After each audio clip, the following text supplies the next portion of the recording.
Rotator cuff tier क्या होता है, अगर उसका इलाज ना कराया जाए तो क्या नुकसान हो सकते हैं, क्या फ़ायदा हो सकता है और सबसे अच्छा इलाज क्या रहता है। मेरा नाम डॉक्टर मनु बोरा, मैं एक ऑर्थोपेडिक सर्जन और आर्थ्रोस्कोपिक एक्सपर्ट हूँ। Team ortho sport, Gurgaon, Delhi, Mumbai. दोस्तों, रोटेटर कफ हमारे कंधे में एक मांसपेशी होती है जो हाथ उठाने के काम में आती है और ये एक कफ होता है जो 4 मांसपेशियों से बना होता है। सब स्कैपुलरिस, सुप्रास्पाइनेटस, इंफ्रास्पाइनेटस और टीरिस माइनर। ये बिल्कुल फ्लैप की तरह रहते हैं, जैसे आप देख पा रहे हो इस इमेज के अंदर। कई बार एज जैसे जैसे बढ़ती रहती है हमारा रोटेटर कफ वीक होता रहता है। रोटेटर कफ वीक होता है, उसका टेंडन वीक होता है और टेंडिनाइटिस हो जाती है। ये इसलिए होता है क्योंकि हम पूरी जिंदगी हमने कभी रोटेटर कफ की एक्सरसाइज नहीं की। जो लोग रोटेटर कफ की एक्सरसाइज नहीं कर रहे उनका ऑटोमेटिकली रोटेटर कफ वीक हो जाता है और छोटे झटके के कारण या गिरने के कारण ये टूट जाता है। इस तरह से मांसपेशी टूट गई, जैसे कि आप वीडियो में देख पा रहे हैं। ये जो आप देख पा रहे हैं इमेज के अंदर, ये देखो, ये टूटा हुआ है। यहाँ चिपकी हुई थी, अब ये टूट गई। ये टूटने के बाद कई बार लोग हाथ उठा पाते हैं। टूटने के बाद क्यों उठा पाते हैं कि एमआरआई में लिखा हुआ है कंप्लीट टीयर, पर मैं फिर भी मैं हाथ उठा पा रहा हूँ, कुछ इलाज कराऊं या ना कराऊं। तो दोस्तों, जैसा कि आप देख रहे हो कि ये एक फ्लैट टेंडन है। फ्लैट टेंडन है। फ्लैट टेंडन आगे से और पीछे से अभी भी चिपका हुआ है। सो ये बीच में से पूरा उखड़ गया है, पर आगे पीछे से चिपका हुआ है। इस वजह से आप फिर भी कुछ कुछ यूज कर पाओगे अपने हाथ को, पर धीरे धीरे क्या होगा, धीरे धीरे टीयर बढ़ता रहेगा, बढ़ता रहेगा, बढ़ता रहेगा। जब ये आगे और पीछे का स्लिप भी पूरा उखड़ जाएगा तो उस समय आपका हाथ उठना बंद हो जाएगा। कुछ लोगों का हाथ टूटते ही उठना बंद हो जाता है। अब अगर इसका इलाज ना कराया जाए तो एक तो आपको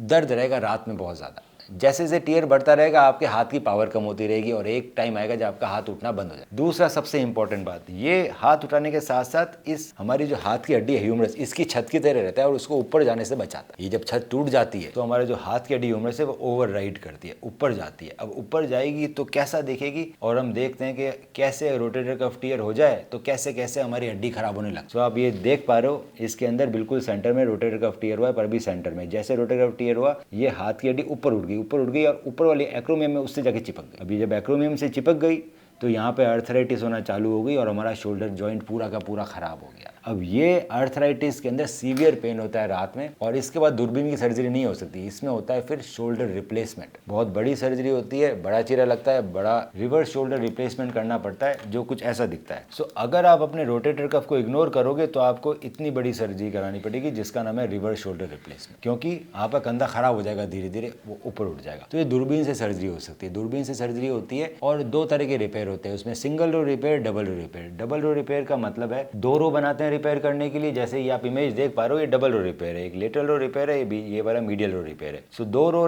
के रिपेयर जब करते हैं, ये डबल रो रिपेयर रहते हैं। अगर सिर्फ एक ही रो का एंकर लगाया जाए तो सिंगल रो रिपेयर होता है। अब सिंगल रो रिपेयर के अंदर टेंडन टू बोन कॉन्टेक्ट कम होता है, तो डबल रो रिपेयर के रिजल्ट्स मच बेटर रहते हैं। सो जो अच्छी टेक्निक्स है वो हमेशा आप डबल रो रिपेयर करेगा सर्जन, साथ में वो टेप्स का यूज करेगा। टेप आपके कफ को काटती नहीं है तो फेलियर होने के चांसेस कम होते हैं। आजकल बड़े ही एडवांस इम्प्लांट्स आ गए हैं डबल रो रिपेयर के अंदर, जैसे कि आप देख पा रहे हैं एनिमेशन में। ऑल फाइबर इम्प्लांट यूज करते हैं, फाइबर टेक नाम है, और टेप होती है। इन टेप के साथ दूरबीन द्वारा सर्जरी की जाती है। मीडियल रो रिपेयर डाले पहले, मीडियल रो रिपेयर में जो टेप्स है उन सबको रोटेटर कफ टियर के थ्रू ले लिया गया, टेंडन के थ्रू आपने मीडियल रो रिपेयर के एंकर ले लिया। अब ये जो टेप्स हैं इनको हम दूसरे एंकर में डालते हैं आई के अंदर, और ये आई लेटरल रो रिपेयर के थ्रू हम लेटरल रो रिपेयर कर देते हैं। तो आपका स्टेपलर की तरह हमने रोटेटर कफ रिपेयर कर दिया। मीडियल रो रिपेयर एंकर डाले, वहां से जो टेप्स निकली उनको लेटरल रो में अंदर डाल दिया, तो स्टेपलर की तरह चिपक गया आगे रोटेटर कफ। बहुत बड़ा एरिया है, बोन टू टेंडन कॉन्टेक्ट बड़ा है, ये अच्छा फिक्सेशन है।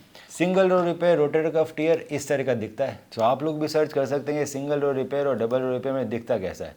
तो ये जैसे कि इमेज देख पा रहे हैं आप, ये सिंगल रो रिपेयर है, एक ही रो का रिपेयर और यहीं पे गांठ बांध दी है, तो इसमें टेंडन टू बोन कांटेक्ट कम है। और ये डबल रो रिपेयर है जो हमने अभी देखा, सो इसके अंदर बोन टू टेंडन कांटेक्ट ज्यादा है। अब इसके बाद भी कई तरह की एडवांसमेंट और एडवांस सर्जरी होती है। ये करने के अलावा अगर आपका रोटेटर कफ डीलैमिनेटेड है, कई बार रोटेटर कफ क्या है डीलैमिनेट होता है, मतलब टूटा हुआ तो है पर 2 लैमिनेशन है, एक अंदर वाला भी है, ये देखो ये अंदर वाला पोर्शन आ रहा है।